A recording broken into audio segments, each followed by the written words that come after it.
ಇದು ಕೊಡಗಿನಲ್ಲಿ ಕಂಡು ಬಂದಂತಹ ಒಂದು ದೃಶ್ಯ. ಕೊಡಗಿನ ಕದನೂರು ಸೇತುವೆ ಅಡಿಯಲ್ಲಿ ಒಂದು ಶಿವಲಿಂಗ ಪತ್ತೆಯಾಗಿದೆ.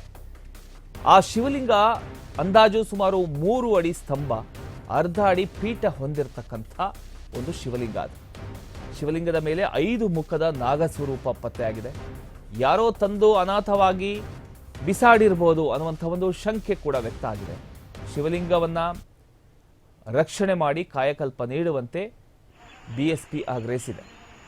ನೀವು ಆ ಶಿವಲಿಂಗವನ್ನು ಗಮನಿಸಬಹುದು. ಸ್ಥಳಕ್ಕೆ ಈಗಾಗಲೇ ಬಿಎಸ್ಪಿ ಜಿಲ್ಲಾಧ್ಯಕ್ಷೆ ದಿವಿಲ್ ಕುಮಾರ್ ಭೇಟಿ ನೀಡಿ ಈ ಒಂದು ವಿಚಾರಕ್ಕೆ ಸಂಬಂಧಪಟ್ಟ ಹಾಗೆ ಅವರು ಆಗ್ರಹಿಸಿದ್ದಾರೆ.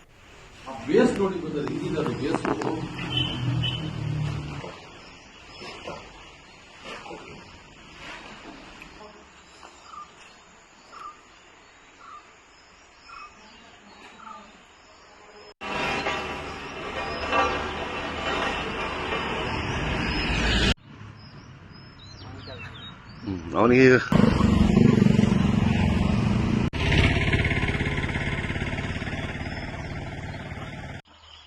ಮುಖ್ಯ ಸೇತುವೆ ಅಂತ ಹೇಳ್ಬೇಕಾಗಿತ್ತು ನಾನು.